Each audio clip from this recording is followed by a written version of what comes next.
cristiano evangélico, a veces a muchos les suena como muy católica la palabra, o como una palabra que tiene que ver exclusivamente con iglesia. La verdad es que sin meternos en la etimología y de dónde viene y todo lo demás, la palabra liturgia, pero liturgia es el orden que se le da a algún servicio de algo, incluso no necesariamente dentro de la iglesia, puede ser en una oficina de gobierno, en una escuela, a donde quiera que se lleve a cabo una ceremonia. La liturgia es el orden debido, el orden correcto que se le debe dar a las cosas. Entonces, cuando hablamos de la liturgia en el culto, estamos hablando del orden que debe de tener un culto. Y ahí surge a lo mejor la primera pregunta: ¿el culto debería de tener un orden o debe de tener necesariamente un orden? Bueno, estamos convencidos que sí. Y la verdad, yo no conozco una sola iglesia de ninguna denominación, de ningún tipo, que no tenga una liturgia. Algunos le dicen así, algunos no le llaman de esa manera, pero no conozco ninguna iglesia que antes del culto no haya tenido una preparación y hayan dicho, bueno, tú vas a hacer esto, tú vas a hacer esta otra cosa. Primero van tales partes del culto, después las otras. Es decir, todos tenemos un orden en el culto, y eso es algo correcto, porque recordemos que Dios es un Dios de orden. Ahora, nosotros vamos a hablar del culto reformado, porque el culto reformado tiene ciertas características especiales que a lo mejor no son compartidas por todas las denominaciones o por todas las iglesias. Entonces vamos a estar hablando de esto, de la liturgia en el culto reformado. Primero algunas definiciones, y perdón por la letra, siempre cuando hago las diapositivas las veo de una manera en la computadora, ya que las veo proyectadas, digo, Dios mío. Bueno, pero ¿sí se leen ahí las letritas? ¿O de plano no? ¿Sí?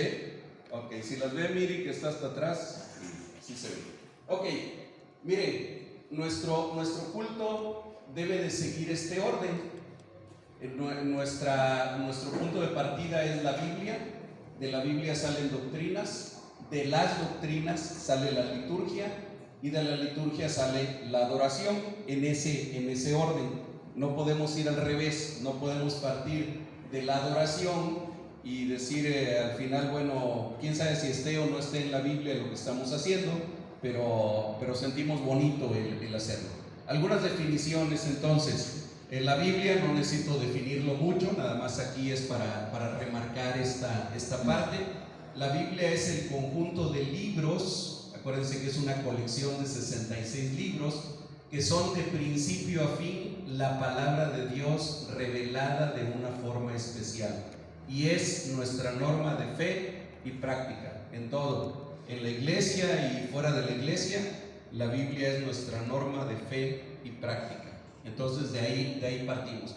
Luego la palabra doctrina. La palabra doctrina simplemente quiere decir enseñanza. Nosotros hay partes de la Biblia que son muy doctrinales, que si las leemos, hoy en la mañana en un grupo en el que estoy, alguien puso Efesios capítulo 1 del 1 al 10, y lo estaba yo leyendo, y uno lee Efesios capítulo 1 del 1 al 10 y hay doctrina, hay una enseñanza bien explicada. No todas las partes de la Biblia son tan explícitas. Entonces, ¿qué es una doctrina? Bueno, una doctrina son creencias estructuradas. O sea, en la doctrina tomamos lo que está en la Biblia y le damos una estructura, un orden. A veces tenemos que ir a Génesis, después ir a Primera de Pedro y después ir a Deuteronomio para tener esa doctrina estructurada. Una creencia estructurada y organizada, o son creencias estructuradas y organizadas en ideas elaboradas. Hay veces se han puesto en credos, se han puesto en catecismos, se han puesto en confesiones. Es en sí una enseñanza. Un ejemplo muy rápido: tenemos una doctrina del Espíritu Santo, ¿sí? Todos creemos, bueno, yo espero que todos creamos, los que estamos aquí, que el Espíritu Santo es Dios Espíritu, El Espíritu Santo es parte de la Trinidad. El Espíritu Santo es la tercera persona de la Trinidad, enviada por el Padre y por el Hijo. Eso, esa es una doctrina. Entonces la hacemos de diferentes partes de la Biblia. Vamos encontrando esas diferentes partes de la Biblia. La Trinidad es otro ejemplo de doctrina. Bien, y de la Biblia y de la doctrina, bueno, debe salir nuestra liturgia, que como les decía, es un conjunto de prácticas establecidas que regulan el culto a Dios cuando estamos hablando de la liturgia dentro de la iglesia. Conjunto de prácticas establecidas que regulan el culto a Dios. Muchos teólogos han hablado desde hace siglos, no de ahora, de algo que le dicen principio regulativo. Eso es algo teológico, no es algo en la Biblia, no vamos a encontrar así como tal principio regulativo. Pero les explico qué es. Bueno, básicamente, a lo mejor es muy extenso de explicar, pero trato de decirlo en pocas palabras. Lo que no está prescrito, es decir, lo que no está indicado en la Biblia, dicen no está permitido, ¿sí? Hay otra forma de ver la liturgia, a donde dicen lo que no está prohibido en la Biblia está permitido. Sin embargo, eso es algo muy peligroso, porque eso abre totalmente el abanico como para pensar en que se puede hacer lo que sea, siempre y cuando no esté prohibido en la Biblia. Y hay muchas cosas que en la Biblia no están expresamente prohibidas, pero que nosotros sabemos por el entendimiento, por el razonamiento, por la inferencia de la misma palabra bíblica, que no son correctas. Entonces, el principio regulativo dice básicamente: lo que no está prescrito no está permitido. Es decir, si no hay una parte de la escritura donde razonablemente se pueda sacar esto, entonces no debería estar permitido. Es el principio regulativo en cuanto a la liturgia. Finalmente, la adoración. Mucho se ha hablado, mucho se ha escrito sobre la adoración. Sin embargo, tenemos que tener claro que la adoración son las expresiones y formas que usamos para expresar, perdón por la redundancia ahí, para expresar nuestra devoción, alabanza y amor a Dios. Todas las expresiones y formas que nosotros humanamente utilizamos para expresar nuestra alabanza, nuestra devoción y nuestro amor a Dios. ¿Y cómo se pueden expresar? Bueno, en forma de cantos, en formas de oraciones, de lenguaje corporal, de ceremonias, de culto en sí. ¿Sale? Estas son algunas definiciones básicas que necesitamos entender. Ok, estas me voy rápido porque si no ya calculé y no va a dar tiempo de verlas en detalle. Pero ¿cómo gobierna la Escritura nuestra adoración? Bueno, hay algunas ordenanzas que son explícitas en la Biblia. ¿Qué quiere decir explícito? Que están bien establecidas en la Biblia y bien claritas, y que tienen que ver con la adoración. Y fíjense que no son muchas, no son tantas las que encontramos como parte esencial o como ordenanzas explícitas. Por ejemplo, la oración no tiene discusión. Es bien bíblico que en el templo, en la sinagoga, en las reuniones, en las congregaciones, en el Nuevo Testamento, algo que hacían los que se reunían era orar. Entonces ahí no tenemos mayor problema. El segundo es la palabra, que también, bien claro, nos reunimos entre otras cosas, principalmente para escuchar la palabra, para aprender la palabra, para leer la palabra, para predicar la palabra.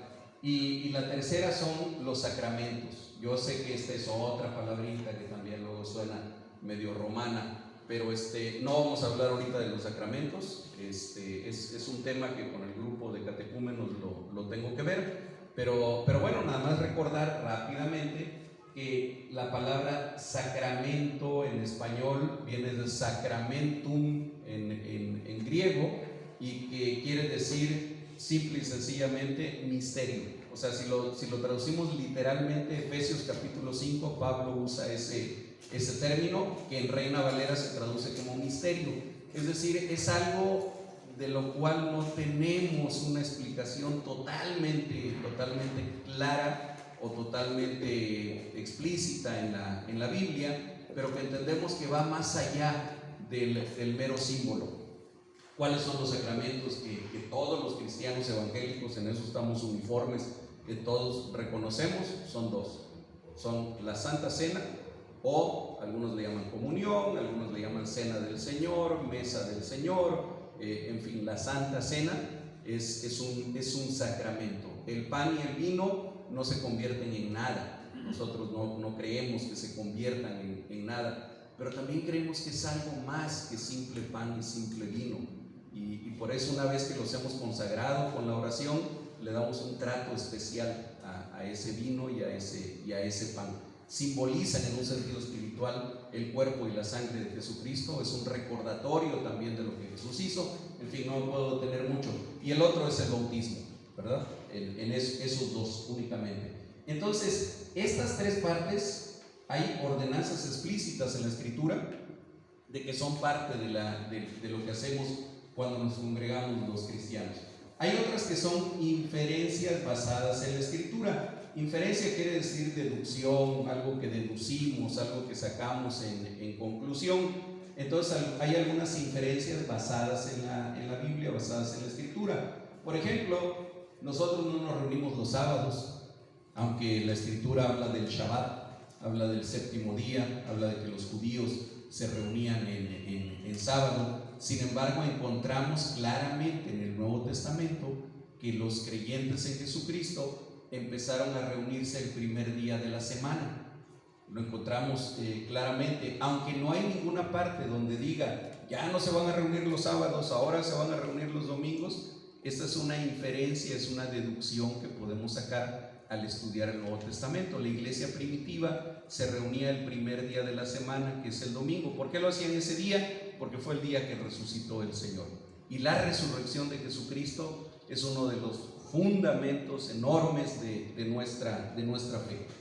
Hay algunas otras inferencias, por ejemplo, la ofrenda, el levantar la ofrenda. Tampoco encontramos una parte de la Escritura a donde diga explícitamente que en el culto, pero sí encontramos muchas partes a donde Pablo, por ejemplo, le escribía a alguna de las iglesias y les decía: aparten con tiempo su ofrenda para que cuando yo vaya no tengan que estar corriendo. En otras palabras lo dice él, pero eso es lo que expresa. Entonces, bueno, encontramos también que hay inferencias basadas en las Escrituras. Y hay otras que son circunstancias o modos de ejecución que se deben de hacer en sabiduría cristiana. Es decir, que aunque no hay algo en la Escritura de donde podamos leerlo directamente, como en el caso de estos tres, y a lo mejor tampoco lo podemos inferir como en el caso de los otros, sin embargo, sí lo podemos deducir con sabiduría. Por ejemplo, ¿a qué hora nos reunimos? ¿Cuál es la hora correcta que nos debemos de reunir? Realmente no tenemos un parámetro para eso. Sí tenemos un parámetro para decir que el domingo, pero no necesariamente. Nosotros comenzamos la escuela dominical 10:30, la escuela de formación cristiana 10:30, el culto a las 12 del día, pero no quiere decir que esa sea la única hora. Antes nos reuníamos a las 5 de la tarde y la escuela de formación cristiana empezaba a las 4. En fin, hay iglesias que tienen diferentes horarios. Usar, por ejemplo, sillas o bancas, a lo mejor les dé risa, pero en algunas iglesias es bien importante. Quieren que haya bancas. Si son sillas, no es lo mismo. Entonces ahí tenemos que usar la sabiduría. ¿Cuán a menudo se debe de celebrar la Cena del Señor? Es otro tema también. Hay iglesias que la celebran. Yo conozco aquí en Jalapa, conozco una iglesia donde me invitaron a predicar hace muchos años, que celebran la Santa Cena todos los domingos y se basan en una parte a donde dice: hagan esto cada vez que se reúnan en memoria de mí. Y entonces, bueno, ellos todos los domingos celebran la Santa Cena. Hay iglesias que la celebran una vez al año, 2 veces al año. o en algunas circunstancias especiales. En el caso de nuestra iglesia, en la iglesia presbiteriana, se celebra el primer domingo de cada mes, normalmente, en circunstancias normales. No es tampoco porque haya ninguna ley que diga que haya que hacerlo así, o que digamos los que no lo hacen de esa manera están mal. No, es la forma en la que nosotros lo hacemos, y aquí se debe de utilizar la sabiduría para esto. Ya no veo qué dice ahí. Ok, dice himnos o cánticos, órgano o batería. Otra vez encontraremos iglesias donde solamente cantan himnos y no se permite que haya cantos, lo que le llamamos canto contemporáneo. Usando una palabra más bíblica, estaríamos hablando de cánticos únicamente. Hay iglesias donde solamente se toca el órgano, o el piano, cuando mucho. No hay batería, no hay instrumentos eléctricos, nada de eso. Hay otras al revés, ¿verdad? Donde solamente se cantan cantos contemporáneos, los himnos suenan muy raros, donde no se usa órgano ni piano, sino se usan únicamente instrumentos modernos. ¿Tenemos algo en la Biblia que nos diga qué es lo correcto?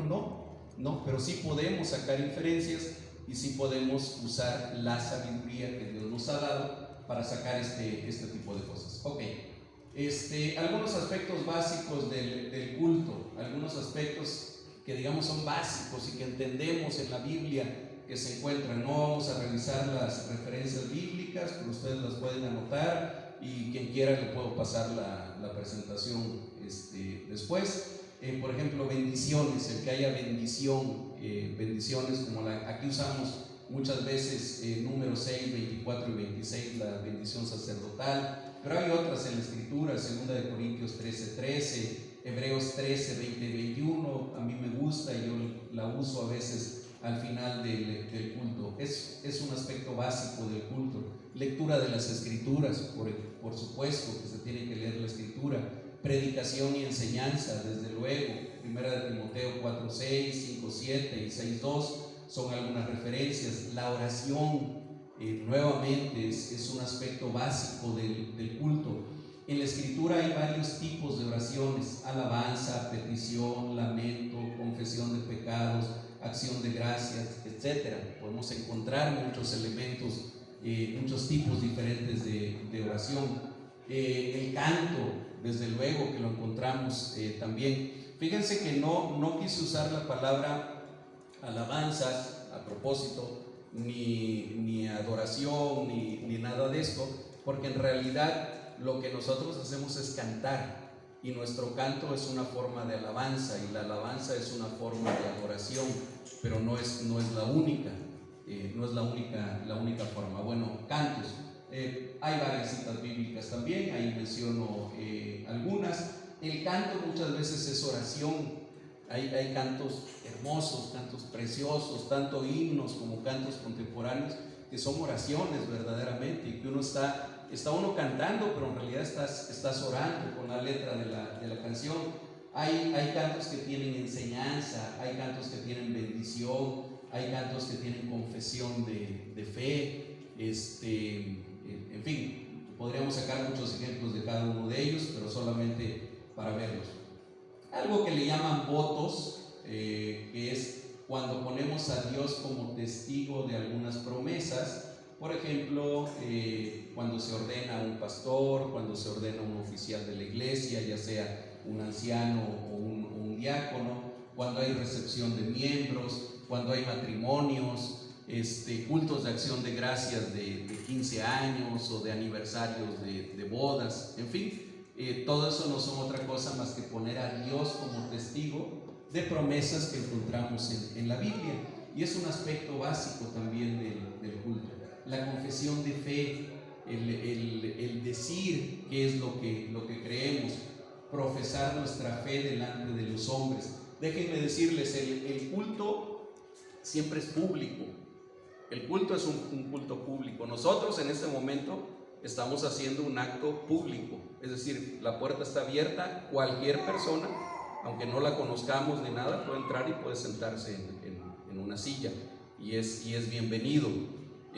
A propósito, usamos micrófono no tanto porque no nos oigamos entre nosotros, a lo mejor podemos hacerlo sin micrófono, el lugar es muy pequeño y nos oímos, pero queremos que también otros oigan de repente cuando van pasando por aquí cerca. Es decir, el culto es público, y entonces cuando nosotros hacemos una confesión de fe, como por ejemplo cuando repetimos el credo de los apóstoles, bueno, lo estamos haciendo de una manera pública delante de los hombres. Hebreos 13:15, hay por ahí una cita bíblica. Los sacramentos, que ya los mencioné, la cena del Señor y el bautismo como sello y señal, implica también confesión y por lo tanto es parte del culto público. Las ofrendas, Filipenses 4:18, es una parte que las menciona, es parte básica también del culto. Las expresiones de fraternidad, por ejemplo, cuando damos la bienvenida, recordemos que el culto tiene dos dimensiones, hermanos. Tiene una dimensión vertical y una dimensión horizontal. El culto en su dimensión vertical es mi culto a Dios, ¿verdad? Y la respuesta de Dios a mí.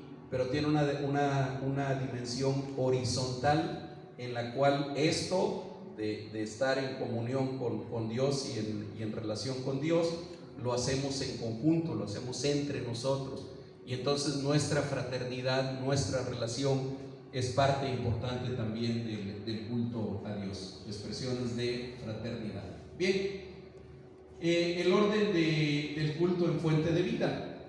No me quise detener mucho en lo anterior porque quiero dedicarle más tiempo a esto. Basado en esto que acabo de explicar un poquito, que le acabamos de dar así una repasada bien de volada, nosotros hemos desarrollado un orden del culto, ¿sí? No es un programa, es muy incorrecto llamarle programa al orden del culto. Un programa es algo que se hace para otro tipo de eventos, para ceremonias cívicas, para ceremonias en la escuela, en fin. No es que sea pecado decirle así, ¿verdad? Pero no es lo correcto, es el orden que le damos al culto. Y nosotros, bueno, hemos comenzado, de hecho no lo hacíamos así al principio, lo agregamos hace poco, un preludio. A lo mejor pudiéramos prescindir del preludio, no pasa nada. Hay algunas partes que yo puse en rojo y que digamos son partes imprescindibles del culto, no podríamos quitarla. El llamamiento a la adoración, ese llamamiento que realmente no comienza aquí en el culto. Ese llamamiento comenzó en nuestra casa, cuando el Espíritu Santo, cuando el Señor nos recordó, nos hizo sentir, nos llamó para que viniéramos aquí. Allá comenzó el llamamiento a la adoración. En este momento, hermanos, a esta hora, bueno, al menos en los lugares donde tenemos la misma hora, hay miles o a lo mejor millones de hermanos que se están moviendo de sus casas a una iglesia. Bueno, ahorita en esta época de pandemia a lo mejor menos, pero ya hay muchas iglesias que se están congregando. Antes de la pandemia, millones cada domingo a la misma hora se estaban moviendo a pie, en bicicleta, en burro, a caballo, en coche, en camión, como se pueda, pero movilizándose. Nosotros no tenemos esa imagen, que sería hermoso tenerla, de lo que ocurre a lo largo de todo el domingo. Acordémonos que en diferentes partes del mundo ahorita está amaneciendo apenas, en otras ya está terminando el domingo, pero a lo largo de todo el día ha habido pueblo de Dios que está respondiendo al llamamiento. Entonces lo que hacemos es un llamamiento a la adoración, y ese llamamiento a la adoración lo hemos dividido en una lectura bíblica para ese llamamiento y en un canto también que incluye ese llamamiento para adorar a Dios juntos. La oración, si ven, la puse en rojo también, tampoco podemos prescindir de ella. Y la oración puede ser de confesión, de arrepentimiento y de ofrecimiento. Es como nosotros la hemos puesto en el culto aquí en Fuente de Vida, después del llamamiento a la adoración. La bienvenida, que es con lo que seguimos. La oración de intercesión es otro tipo de oración en la que compartimos necesidades de oración unos con otros. los cantos es parte esencial también de esto. La lectura bíblica, otra vez en rojo, lectura bíblica para la predicación. Esta lectura bíblica la podríamos incluir, y a veces lo hemos hecho así también, dentro de la predicación, pero creo que es más comunitario y es más participativo que alguien de la iglesia, no solamente el predicador, sino que alguien más haga esta lectura. Luego sigue la predicación también en rojo. La celebración de los sacramentos, que esto, bueno, se hace la Santa Cena el primer domingo de cada mes normalmente, el bautismo cada vez que hay alguien a quien bautizar, las ofrendas y la bendición, envío o despedida, y el posludio, que es con lo que nos despedimos. Ahorita vamos otra vez, me voy a regresar a la lista y vamos a empezar a verlas una por una con más calma. Llegamos ya a la parte que tiene que ver más con el taller. ¿Qué es la dirección del culto? Bueno, en realidad en cada culto hay varios directores de culto, realmente, y esta es la parte donde a mí me interesa que ustedes lo tengan claro, el por qué lo hacemos y el cómo lo debemos de hacer. Hay varios directores de culto. ¿Quiénes son los directores de culto? Son los miembros de la iglesia, ya sean miembros en plena comunión o congregantes que participan en alguna parte del culto para dirigir a la iglesia en la adoración a Dios. Cuando alguno de ustedes pasa aquí al frente, mis amados hermanos, para hacer algo, ya sea para orar, para leer o para tener alguna otra participación, ustedes están dirigiendo a la iglesia en esa parte de la adoración. Venir a leer la escritura, pararnos aquí al frente en el púlpito y leer una parte de la Biblia, ya sea para llamamiento a la adoración, ya sea porque es la preparación para la predicación o alguna otra lectura por otro motivo, es dirigir al grupo que está aquí en la adoración a Dios a través de la lectura.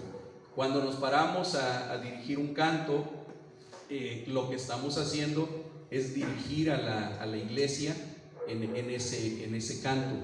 Fíjense que en esta parte, déjenme decirles a ustedes, yo no comparto mucho, al menos no siento que sea una parte esencial del culto, las participaciones especiales. A lo mejor aquí somos tan poquitos que no habría mucho que hacer de participación especial, pero hay iglesias más grandes donde alguien toca muy bonito la guitarra, ¿sí? O alguien canta muy, muy bonito. En Betel tenemos algunos hermanos que tienen voces privilegiadas, tanto hombres como mujeres. Y de repente pues el hermano tiene una participación especial y va a cantar a Dios sea la gloria. Hay un hermano que ya partió con el Señor, el hermano Luis Enrique Ochoa, partió hace pocos años con el Señor. Es de las voces más bonitas que yo he escuchado en toda mi vida, incluyendo a cantantes profesionales, y particularmente Luis Enrique cantaba a Dios sea la gloria de una manera que a mí se me ponía la piel de gallina cuando lo escuchaba yo cantar. ¿Por qué no estamos tan proclives a hacer esto? Porque miren, el culto es darle gloria a Dios. Si yo cantara muy bonito, sería bueno, pero no es así. Si yo cantara muy bonito y yo paso a una participación especial, la atención se centra en quien está cantando en el frente. Y a veces a mí me ha tocado ver cosas como que termina la persona de cantar, o en alguna ocasión también hay una hermana allá en Betel que es arpista, toca el arpa a nivel profesional. De hecho ella vive ahora en Europa, en Holanda, allá se dedica a eso, y en alguna ocasión tuvo una participación tocando el arpa hermoso. Pero terminando de tocar el arpa, la iglesia comienza a aplaudir, y eso pasó en Betel, no en ninguna otra iglesia. Yo la verdad me quedé frío, no porque no se pueda hacer, sino porque aplaudir es una manera de alabar, es una manera de adorar para nosotros en el ámbito del culto cristiano. Yo no digo que si vamos a un concierto en el Palacio de Bellas Artes o en el Parque Juárez, alguna cosa así, no podamos aplaudir. No estamos en un culto a Dios, y quien lo hizo de una manera muy bonita y bueno, le aplaudimos. Pero dentro del ámbito del culto, nosotros no acostumbramos mucho a aplaudir, aunque no está prohibido el hacerlo, pero si aplaudimos, le aplaudimos a Dios. A mí me ha tocado predicar en iglesias a donde cuando termina la predicación le aplauden a uno, al predicador, y a mí me hace sentir terriblemente mal cuando me ha ocurrido, y generalmente lo digo. Pues no me aplaudan, hermanos. Si quieren aplaudir, apláudanle al Señor y denle un aplauso al Señor Jesucristo. Bien, entonces por eso es que no acostumbramos nosotros mucho las participaciones especiales. Y sin embargo, cuando alguien pasa aquí al frente, está dirigiendo a la iglesia. No es para ver si alguien canta bonito, si lee bonito, si ora bonito, en fin, está dirigiendo a la iglesia en esa parte de la adoración. ¿Qué requisitos? Deben de haber requisitos para dirigir parte del culto, porque otra vez, repito, es el culto a Dios. Bueno, primero, ser cristianos nacidos de nuevo y con buen testimonio, ¿sí? Ser alguien que ha dado testimonio, que ha dado muestra de su conversión en Jesucristo y que tiene un buen testimonio, ¿sí? No perfectos, ¿verdad? No, porque entonces ninguno podríamos venir a hacer nada, ninguno somos perfectos, pero que sean cristianos nacidos de nuevo y con un buen testimonio, que sean miembros en plena comunión o asistentes regulares en proceso de ser recibidos como miembros. Estos miembros en plena comunión también, con algunos hermanos lo vamos a tratar apenas, pero digamos que es quien dentro de las iglesias reformadas que ya ha sido recibido como miembro. Hay quienes a lo mejor no han pasado por eso, pero que son asistentes regulares, es decir, que cada domingo están aquí, o casi todos los domingos están aquí. Entonces, no podemos pasar a dirigir a alguien que viene de vez en cuando, o que a veces sí viene, a veces no viene, aunque sepamos que es cristiano, aunque tenga un buen testimonio, sea un hermano en Cristo. Pero si no hay todavía un compromiso con la iglesia, con esta iglesia local, bueno, lo mejor es esperar. Tener las aptitudes necesarias para lo que va a hacer. ¿Y qué es una aptitud? Bueno, saber hacerlo bien. Voy a poner un ejemplo muy simplote y muy obvio. No podríamos pasar a leer la escritura a un pequeño de 5 años que todavía no sabe leer, ¿verdad? O a una persona adulta que aún no sabe leer, pues no tiene la aptitud para hacerlo. Entonces, otra vez, no venimos ni a quedar bien con los demás ni nada, pero sí debe de haber alguna aptitud para lo que se va a hacer. ¿Qué otra cosa? Haberse preparado física y espiritualmente para dirigir. Cada vez, hermanos, que vamos a tener cualquier participación en el culto, tenemos que prepararnos espiritualmente y tenemos que prepararnos físicamente también. Por ejemplo, si yo ya sé que me va a tocar leer en el culto y ya la hermana Laura por ahí se ha encargado de mandar con tiempo la lectura bíblica, a lo mejor durante esa semana voy a leer varias veces el pasaje, porque de repente, sobre todo en nuestra traducción Reina Valera, nos encontramos con palabritas medias raras que a veces a lo mejor no las pronunciamos todos los días y no las pronunciamos bien, pero como yo ya sé que el domingo me va a tocar esa parte de la dirección del culto, pues lo leo varias veces, practico varias veces. A lo mejor si me va a tocar orar, no es que nos aprendamos de memoria ninguna oración, pero sí me voy a preparar espiritualmente para dirigir a la iglesia en esa parte tan importante de la adoración que es la oración. Entonces, haberse preparado física y espiritualmente para dirigir. Bien, vamos a entrar en algunas partes específicas de la dirección del culto. Algo que le hemos puesto dirección general, bueno, es el que dirige a los diferentes participantes, abre el culto antes del preludio, anuncia algunas partes del culto y está pendiente de todos los detalles. Hasta ahorita, esto es algo que generalmente hemos hecho mi esposa y yo, pero este es el motivo también de este taller. Queremos que comiencen más a hacerlo. Tal vez yo quisiera que en no mucho tiempo hubiera algún culto en que nosotros dos estuviéramos sentados por ahí en alguna silla y a lo mejor no tuviéramos ninguna participación en cuanto a la dirección del culto. Que alguien de ustedes predique, que alguien de ustedes dirija, que alguien de ustedes lleve la alabanza, en fin. Entonces, alguien tiene que estar como director general del culto.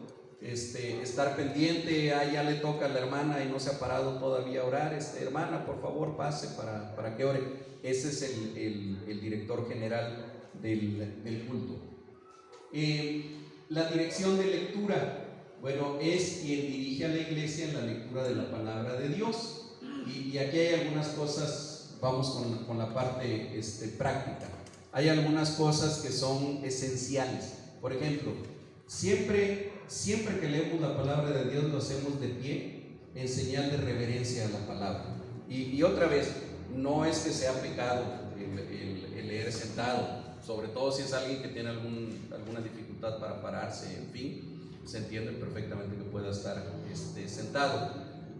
No es que diga en la escritura alguna parte, cada vez que leas la Biblia tendrás que ponerte de pie. No es así, pero otra vez es una inferencia, es algo que por sabiduría, si es la palabra de Dios, si cuando se toca el himno nacional, lo correcto es ponerse de pie, ¿no? Eso desde la primaria nos lo enseñan. Está tocando el himno nacional, ponte de pie.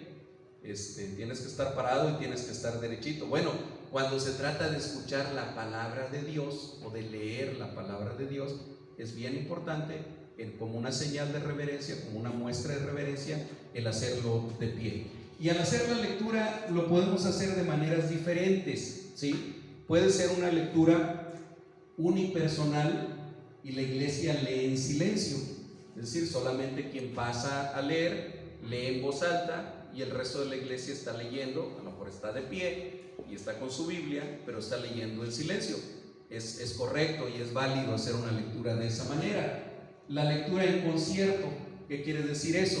Vamos a leer todos juntos, sobre todo como son pasajes cortos. Es bueno a veces el decir, pues si son 3 versículos, no vamos a leerlo de manera alternada, leamos todos juntos.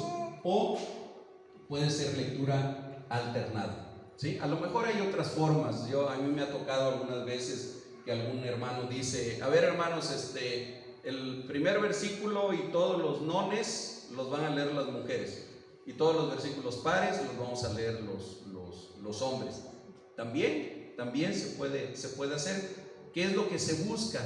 Hermosear la lectura de la palabra. Es eso únicamente. Ahora, ¿qué es importante para el que pasa a dirigir la lectura? Que tenga presente esto. En primer lugar, hermanos, a lo mejor no habría necesidad de recordarlo, pero siempre es bueno recordarlo. Por favor, puestos de pie. O hermanos, una vez que encuentren el pasaje, por favor pónganse de pie.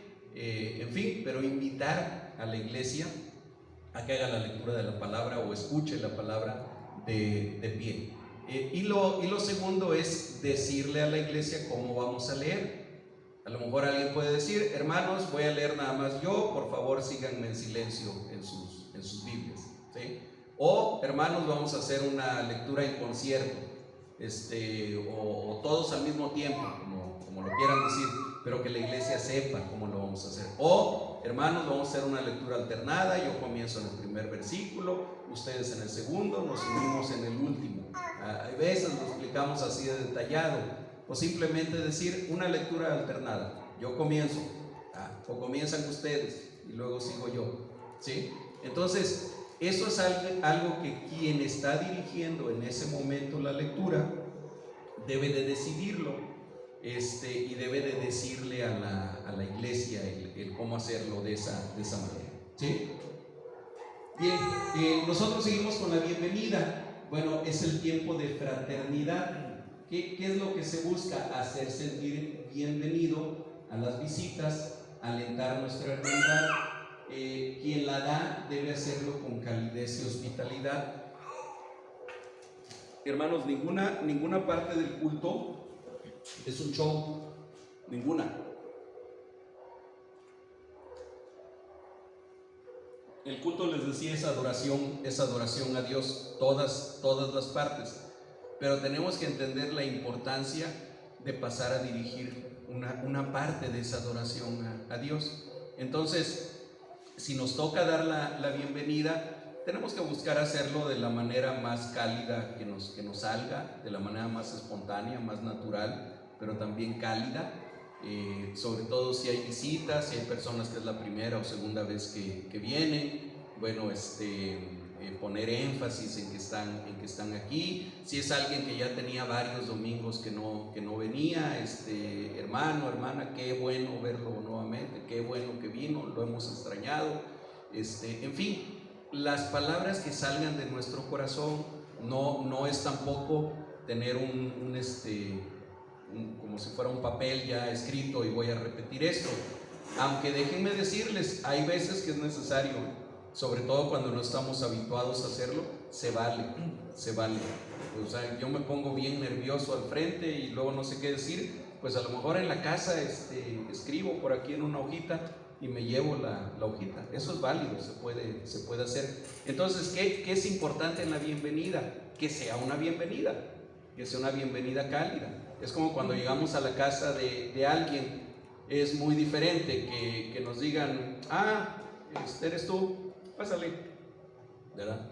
A que te digan, hola, qué bueno que llegaste, ya tenía tiempo que no te veía, mira, pásale, siéntate, ¿sí?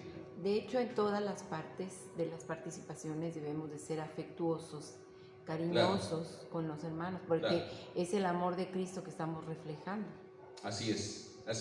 En cada parte, pero particularmente en la bienvenida, pues es algo importante el hacer, ¿sale? Bien, ¿qué sigue en la dirección del culto? Bueno, la dirección de cantos. Otra vez, fíjense que no le puse dirección de alabanza ni dirección de adoración. ¿Por qué? Porque la alabanza y la adoración es algo que nace, que debe de nacer del corazón, que debe de salir del corazón. Dice en Juan capítulo 4 que a Dios él busca que se le adore en espíritu y en verdad, y dice, de tales adoradores Dios busca que le adoren. Entonces, no es tanto la dirección de alabanza o la dirección de adoración, sino la dirección de cantos, y es una parte importante del culto. Lo primero que yo puse aquí, no es un animador, no es alguien que va a animar a los demás. No son necesarias las arengas. ¿Qué quiere decir eso de arengas? El decirle a los demás qué es lo que tienen que hacer. Hermanos, alcen sus manos, por favor, levanten las manos al Señor. Y de repente a lo mejor por ahí hay alguien que no se siente cómodo levantando las manos al Señor. En alguna ocasión recuerdo en algún culto donde alguien estaba, en un culto de nuestra iglesia, alguien estaba arengando a la iglesia para que palmearan, y decía, hermanos, el Señor no se va a enojar si ustedes palmean. Y un hermano que estaba junto de mí dice, ¿y si se enoja si no palmeamos? Él me dijo aquí en cortito, no lo dijo en voz alta, pero a mí se me quedó muy grabado, porque la arenga era, hermanos, el Señor no se va a enojar de que ustedes aplaudan. Y él decía, ¿y si se va a enojar si no aplaudo? Desde luego que no, ¿verdad? Si mi corazón está en adoración a Dios, lo que hagan mis manos es secundario. Algunos, yo en lo particular, disfruto mucho en la alabanza, y creo que es algo que es bíblico totalmente, tanto el aplaudir, el palmear, como el levantar las manos. Creo que es totalmente bíblico. En nuestra iglesia, cuando digo nuestra iglesia, hablo de la iglesia presbiteriana, lo acostumbramos. En algunas iglesias más, en otras menos, depende de cada iglesia local. Pero finalmente quien está dirigiendo la alabanza, no es necesario, no debería de ser necesario el decirle a la iglesia, pero háganlo con entusiasmo, pero háganlo en voz alta, pero más fuerte. Hay veces que créanme que dan ganas de decirlo, hay veces dan ganas de decirlo cuando uno está aquí parado al frente y ves que a lo mejor no todos están cantando, que no todos están involucrados en la adoración en ese momento, pero finalmente quien sujeta nuestra conciencia, quien gobierna nuestra conciencia es el Señor, es el Espíritu de Dios, y Él es el que nos debe de llevar a una oración sincera. Porque también de nada serviría que alguien levante las manos o que alguien aplauda porque quien está al frente le está diciendo que lo haga, pero en su corazón a lo mejor está pensando en otra cosa, ¿verdad? Entonces, bien, ese es el primer punto. No es un animador, no son necesarias las arengas. Debe dar la cara a la iglesia porque le está dirigiendo. Y miren, aquí nosotros tenemos un gran inconveniente en nuestra iglesia, que créanme que al menos yo he estado orando porque Dios supla de alguna manera. No tenemos a nadie que toque ningún instrumento, ni a nadie pues que cante, que esté habituado a cantar. Yo le doy gracias a Dios por la vida de mi esposa, porque ella ha hecho el esfuerzo durante todos estos meses, desde que Teresita se fue por su embarazo, de dirigir la alabanza y de juntar los cantos y todo lo demás. Pero tal vez el Señor a nosotros no nos ha bendecido con ese don, no nos ha bendecido con ese talento de decir somos cantantes o somos músicos. Y entonces muchas veces cometemos el error de que a veces pues volteamos a la pantalla, porque además no nos sabemos de memoria el canto. Uno de los motivos de a veces tener aquí la computadora también, que se nos olvida de repente, pero es que a lo mejor yo puedo estar viendo las letras, si no me las sé de memoria, aquí en la pantalla de la computadora, pero dándole la cara, dando el frente a la iglesia. Así lo debemos de hacer, porque estamos dirigiendo a la iglesia en el canto. No los estamos arengando, no los estamos diciendo cómo lo deben de hacer, pero sí estamos dirigiendo a la iglesia en esa parte de la adoración. Idealmente debería ser un ministro de música, idealmente debería de ser un músico. Ya la otra vez mi esposa y yo estábamos platicando de la idea de invitar de vez en cuando al hermano Sergio Casina. Él es músico de profesión, una de las voces bonitas de las que les hablaba hace un momento, y además un excelente pianista, el hermano sobre todo, y bueno, pensamos invitarlo de vez en cuando para que nos acompañe. Debería de ser idealmente un ministro de música o alguien que sepa de música y que toque algún instrumento y que pueda dirigir la alabanza entonces o los cantos con algún instrumento musical. En ese momento no lo tenemos, y bendito sea Dios que tenemos los videos y las grabaciones que podemos estar bajando del internet, y con eso ser dirigidos. Bien, la dirección de oración es quien dirige a la iglesia en la adoración por medio de las oraciones de diferentes tipos. La iglesia puede estar de pie, puede estar sentada o puede estar arrodillada. No está prohibido en nuestra iglesia arrodillarse. Arrodillarse es una posición de adoración a Dios, es una posición de sometimiento a Dios. El arrodillarse tiene muchísimo significado. Eso no quiere decir que la oración sea más escuchada si la hacemos de rodillas, que si la hacemos de pie o que si la hacemos sentados. No es la posición de nuestro cuerpo, sino la actitud de nuestro corazón lo que Dios está viendo cuando estamos orando. Pero hay que mencionarlo, la oración puede ser de pie, puede ser sentados o puede ser arrodillados, y hay veces que vale la pena decírselo a la iglesia. Hermanos, ustedes pueden orar de pie, pueden sentarse o pueden hincarse, pueden arrodillarse. Entonces, quien ora, esto sí es importante, debe orar en voz alta y clara para ser entendido. Y miren, aquí otra vez el micrófono es una bendición. De repente a lo mejor alguien puede pasar y no necesita ni micrófono. Hay algunos pastores que yo conozco que les decimos que ya traen el micrófono integrado. Hay particularmente un pastor que se llama David, no me acuerdo cómo se apellida David, ¿no te acuerdas? No. Él está en Tierra Blanca, o estaba en Tierra Blanca. No, lo que hay que hacer es bajarle al micrófono cuando él está predicando, porque tiene un vozarrón, parece que trae bocina integrada. Entonces, algunos tienen una voz así o saben hablar de esa manera. Hay algunos que a lo mejor hablan más bajito, entonces el micrófono ahí ayuda un montonal. Y ahorita vamos a hacer una pequeña práctica con el micrófono. Bien, entonces el tiempo necesario, hermanos, el tiempo necesario. Yo les puse ahí un poquito en son de broma y de chiste. Ni telegrama ni prédica, ¿verdad? Hay veces que la oración pues pareciera un telegrama. Señor, te damos gracias porque estamos aquí, amén. Y parece un telegrama la oración. O hay veces, habemos otros que tenemos el problema de que empezamos a predicar cuando oramos, ¿verdad? Tampoco, no, debemos de buscar el sentido común en esto.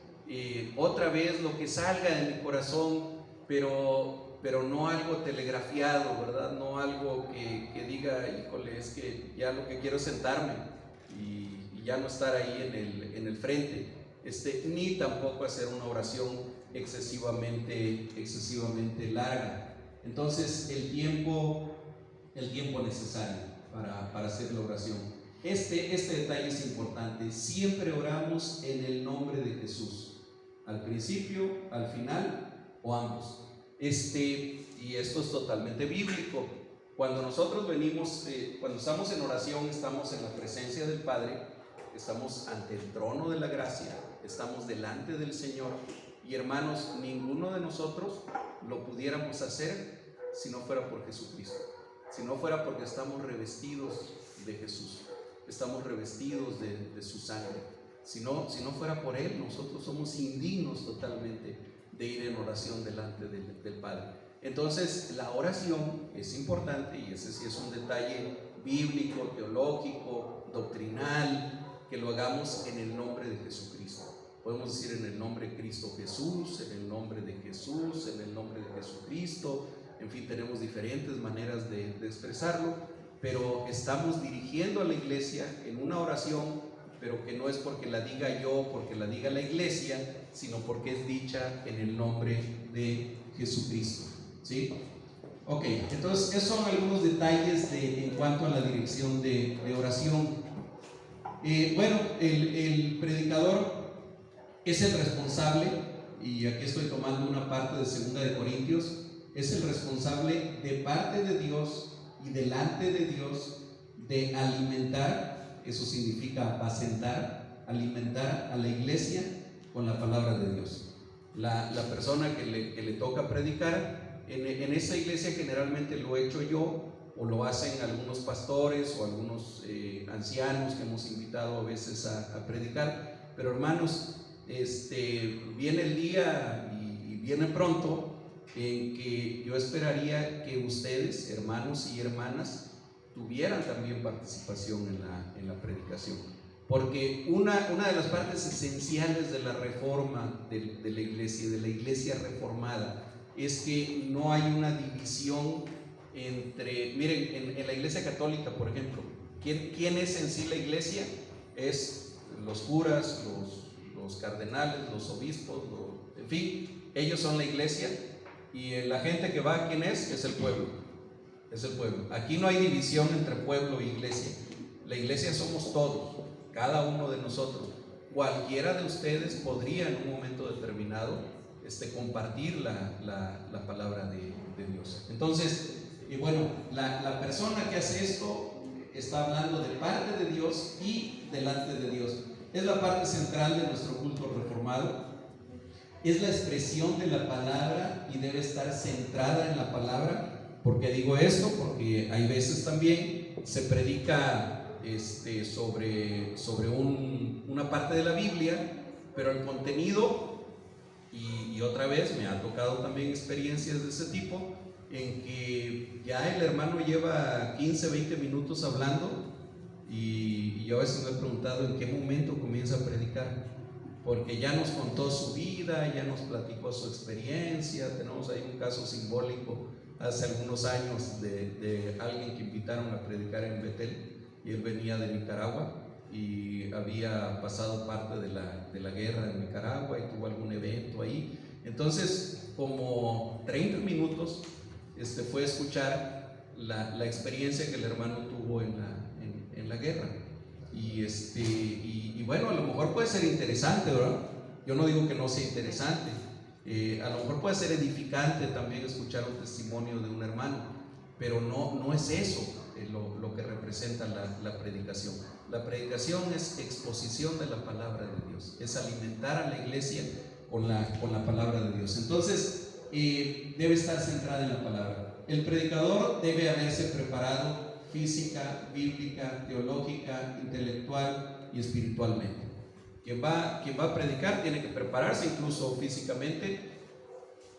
Uno no puede llegar a predicar después de haber tenido un desayuno así de esos que nos deja con ganas de irnos a dormir, ¿no? O una comida si es en la tarde, así, o si estoy enfermo de la garganta, pues no voy a poder predicar. Si tengo gripa, a lo mejor no voy a poder predicar. Si a lo mejor me pasé toda la noche sin dormir por el motivo que sea, porque tenía yo un enfermo o porque trabajé en la noche, pues a lo mejor no voy a estar en condiciones físicas para predicar. Entonces, físicamente, intelectualmente, teológicamente, bíblicamente y sobre todo espiritualmente debe de prepararse quien lo haga. ¿Alguien me puede dar la hora, por favor? 11:25. 11:25, Dios mío. Ok, ministración de los sacramentos, rápidamente. Santa Cena y bautismo. En nuestra iglesia solo son ministrados por un pastor ordenado, auxiliado por los ancianos de la iglesia o por otros miembros en ausencia de ancianos. Los ancianos de iglesia ordenados pueden ministrar con previa autorización del presbiterio cuando no hay pastor disponible. Esta es una particularidad a lo mejor de nuestra iglesia, la iglesia presbiteriana. La Santa Cena y los bautismos, solamente los pastores ordenados son quienes la ministran. Puede hacerlo, yo soy anciano de iglesia, puede hacerlo un anciano de iglesia siempre y cuando el presbiterio, que digamos que es la unión de todas las iglesias, en este caso de parte del estado de Veracruz, nosotros pertenecemos al Presbiterio Nacional Veracruzano, el presbiterio da una autorización para que el hermano fulanito tal, en tal lugar donde no hay ningún pastor ordenado que pueda ir, él pueda ministrar entonces los sacramentos. Aquí siempre tenemos disponible algún pastor ordenado. Hace un mes estuvo con nosotros el pastor Miguel Ángel Rodríguez y en cualquier momento lo podemos invitar de nuevo y seguro que él estará dispuesto a venir. La dirección de las ofrendas, ok. Quien hace esto dirige a la iglesia en la adoración por medio de las ofrendas. Ven cómo todo es parte de la adoración a Dios. El ofrendar es parte de la adoración a Dios. ¿Qué partes debería de tener? Bueno, una oración de gratitud y consagración. Cuando oramos por las ofrendas, es momento de darle gracias a Dios por los recursos que nos ha dado, darle gracias a Dios por el trabajo, por el empleo, por el negocio, por lo que sea que Dios esté usando para que nosotros tengamos recursos económicos, pero es también un momento de consagración. Es decir, estas monedas o dinero o lo que vayamos a depositar está siendo, ¿qué quiere decir consagrado? Quiere decir puesto al servicio solamente de Dios. Ese dinero que estamos poniendo ahí, ese recurso que se está dando en la ofrenda, está consagrado a Dios. Y por eso quienes tenemos la responsabilidad de manejar esos recursos, tenemos que ser así bien cuidadosos. Yo por eso le ando molestando siempre al hermano, ahora que estamos con la construcción, hermano, fírmeme recibo. No es por desconfianza a él, ni mucho menos, ni es porque nadie me esté pidiendo que yo presente el recibo, pero es todo el recurso que usamos para la construcción, es parte de ofrendas y diezmos, es decir, es un recurso que ha sido consagrado al Señor. Entonces, por eso es bueno también que nosotros hagamos esto de ofrendar y diezmar dentro del culto, de preferencia. Entonces, quien pasa a dirigir esta parte, bueno, hace una oración de gratitud y de consagración. Generalmente hay un canto que debe ser dirigido por el director de cantos. Aquí nos ha pasado, y vamos a tratar de que ya no nos pase, que en el momento de recoger las ofrendas ponemos un canto para recoger la ofrenda, pero aquí se queda solito, porque el hermano que ya pasó y oró, ahora va a pasar a recoger las ofrendas. Entonces alguien en ese momento, generalmente quien ha dirigido los cantos, debe de pararse y dirigir el canto. Prepararse con ofrendero, por cierto, no se llama alfolí, es nada más un detalle. El alfolí que menciona la Biblia, que menciona la Escritura, era un espacio físico donde los israelitas llevaban los granos, ellos ofrendaban en especie, digamos, y entonces se necesitaba un lugar a donde acomodar los bultos de trigo, no sé, lo que se trajera, incluso animales a veces se ofrendaban también, y ese lugar se llamaba alfolí bíblicamente. Lo que nosotros usamos no es un alfolí, es un ofrendero, es un recipiente donde depositar las ofrendas. Entonces, prepararse con el ofrendero. Para la iglesia, esta parte es importante también. Debemos de traer la ofrenda o el diezmo, o la ofrenda y el diezmo preparados desde casa. Esa es la práctica más sana y más bíblica. Prepararnos, es decir, yo ya sé que hoy voy a ofrendar 2 pesos, bueno, traigo los 2 pesos ya preparados, ¿verdad? A lo mejor los traigo aparte de mi dinero, o apartaditos en un lugar de mi cartera, no sé, pero ya preparados. No es bueno que en el momento que se va a recoger la ofrenda, a veces decía un hermano, metemos la mano a la bolsa buscando la moneda más chiquita y luego nos equivocamos y sacamos una grande, ¿no? No, esa no, pero es otra. O con el billete que vamos a dar de ofrenda.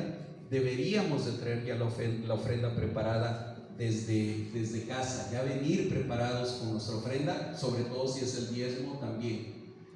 Si desean sobre, deben solicitarlo y prepararlo con anticipación. También nosotros aquí a veces pasamos con los sobrecitos, vamos a tratar de ya no hacerlo.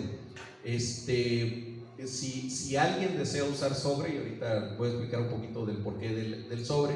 Si alguien desea usar sobre, a la hora que termina la escuela de formación cristiana o en algún momento determinado, le decimos generalmente Miri, que es la tesorera, es quien tiene los sobrecitos, Miri, regálame un sobre, y ya, le da el sobre y entonces ya metemos ahí lo que habíamos a ofrendar. ¿Por qué? Porque es una práctica común, buena, yo creo, lo del sobre. Miren, yo le veo varias ventajas. La principal de ella es que eso me obliga a preparar mi ofrenda o mi diezmo. Antes ya lo metí en el sobre, ya tengo el sobre por ahí en mi Biblia, y ya cuando pasan a recoger las ofrendas de los diezmos simplemente lo deposito. La otra es que pues nadie ve cuánto es lo que estoy ofrendando. A lo mejor el sobre tiene 2 pesos, o a lo mejor tiene 2,000 pesos, ¿verdad? Pero nadie tiene por qué verlo. Yo lo estoy depositando ahí. En nuestra iglesia, en la iglesia presbiteriana, se acostumbra, y otra vez es solamente una costumbre, que a veces a los sobres le ponen el nombre de la persona que está ofrendando o diezmando, la cantidad y la fecha. Hay algunos que ya vienen hasta impresos y todo eso. Otra vez es algo que se acostumbra en nuestra iglesia. No está mal el hacerlo. A mí en lo personal no me gusta mucho. No me interesa poner mi nombre en lo que yo voy a poner, aunque hay hermanos que piensan diferente y dicen, no, sí es importante porque es un principio de orden, etcétera, etcétera. Yo les diría aquí para nosotros, es bueno usar el sobre por lo que acabo de mencionar.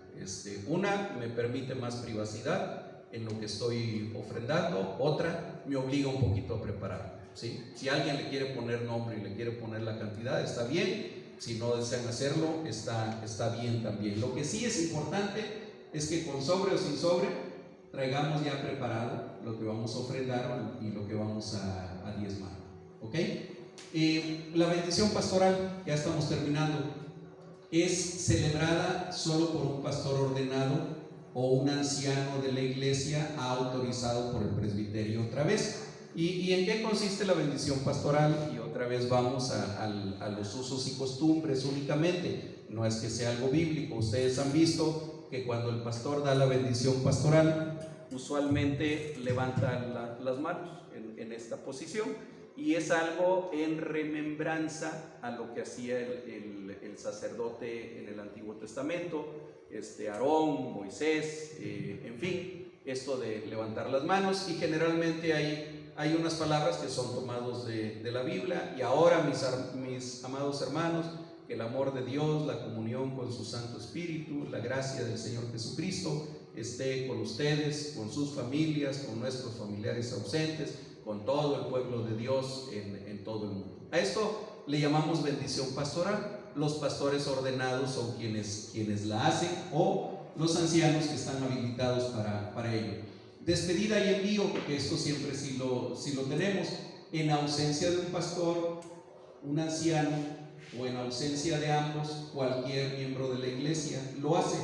¿Y en qué consiste? Una lectura de la palabra y una oración de despedida, ¿sí? Leemos un versículo de la palabra. Podría ser Hebreos capítulo 13 que veíamos hace rato ahí, podría ser número 6, versículos 24 al 26, o pudiera ser otro pasaje de la palabra que sea apropiado para esto, y después oramos para despedirnos.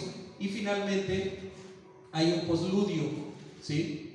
¿En qué consiste el posludio? Bueno, primero lo anuncia y dirige quien despidió el culto, si es el pastor o si es el anciano, quien despide el culto, o es algún otro hermano, él mismo anuncia. Hermanos, tenemos el posludio ya para terminar.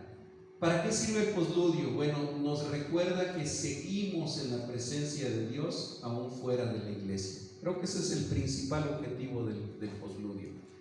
Termina el servicio, termina el culto, pero no nos vamos de la presencia de Dios, no nos retiramos de la presencia de Dios, y el posludio nos ayuda a recordar esto.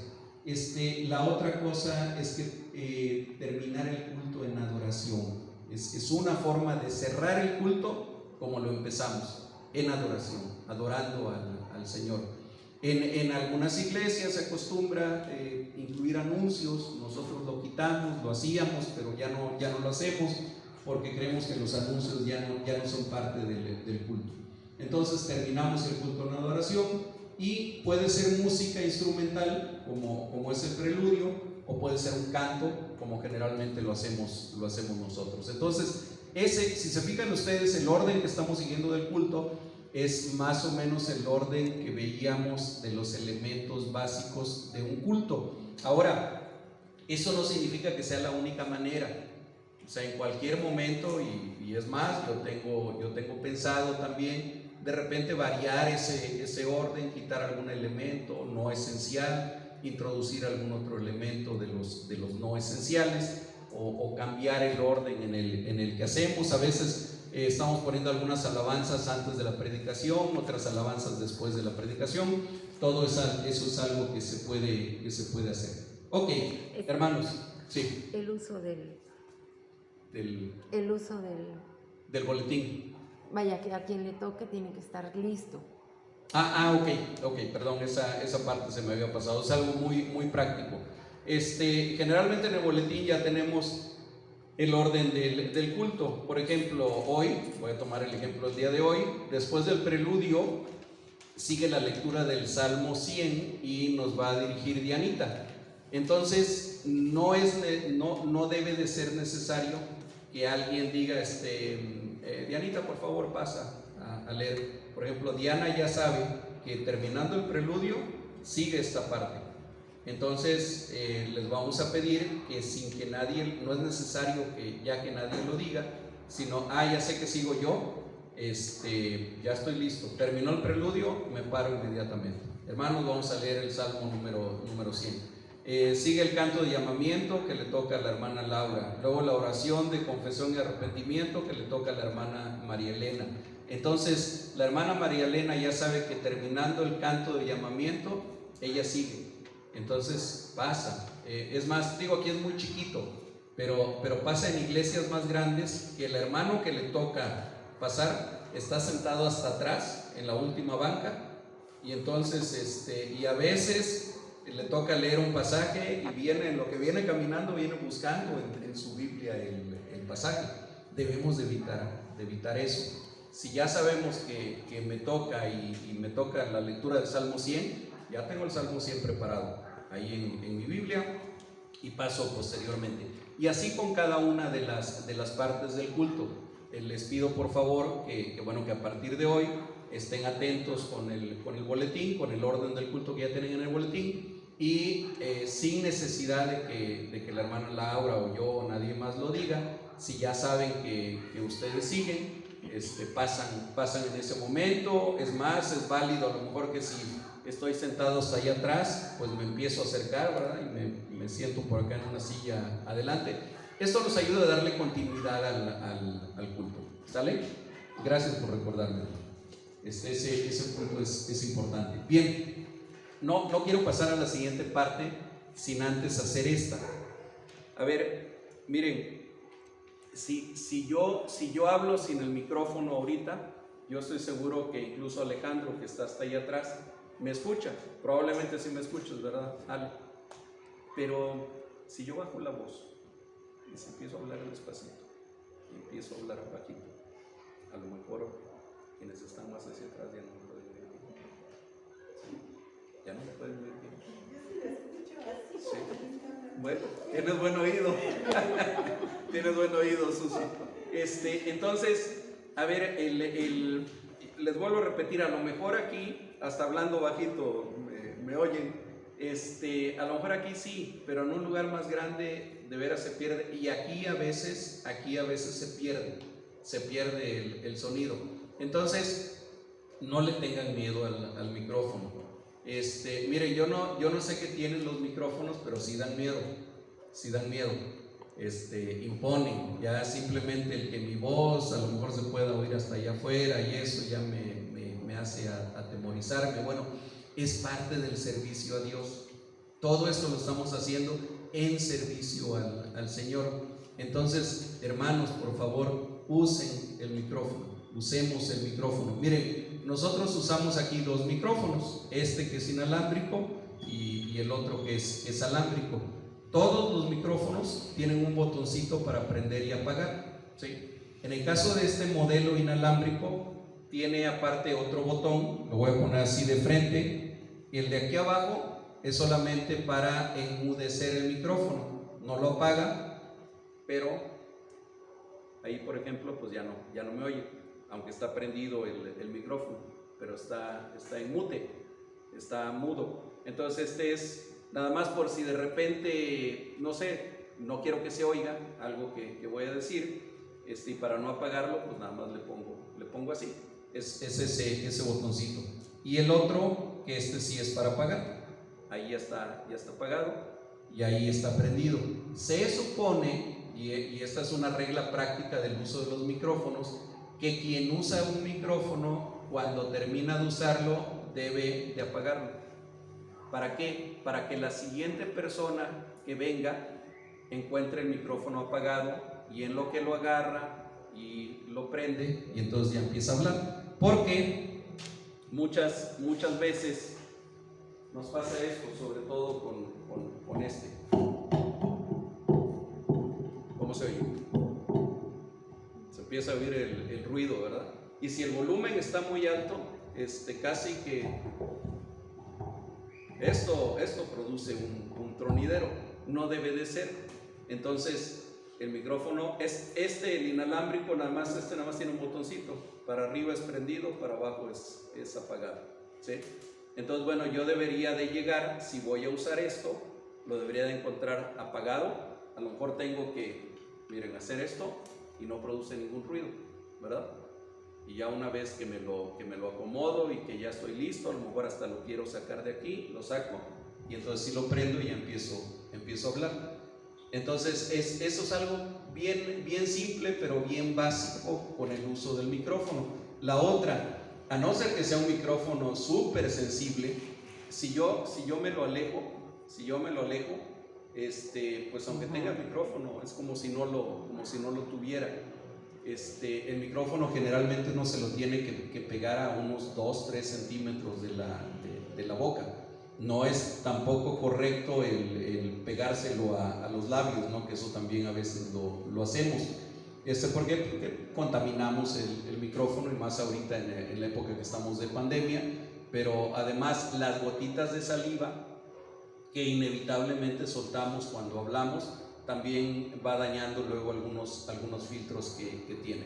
Esto es bien incorrecto. Para saber si está, además es malo para el micrófono. Se daña. O sea, lo daña. Y es algo también común, ¿no? Que alguien viene para ver si está prendido. Lo correcto es, bueno, que yo lo tengo apagado, lo prendo y ya comienzo a hablar. Y ya me doy cuenta inmediatamente si está prendido o no está prendido, si está fallando o no está fallando. No es bueno pues pegarle al micrófono, ¿sí? Entonces, a ver, le voy a pedir a algún voluntario que pase por favor para, no sé, decir una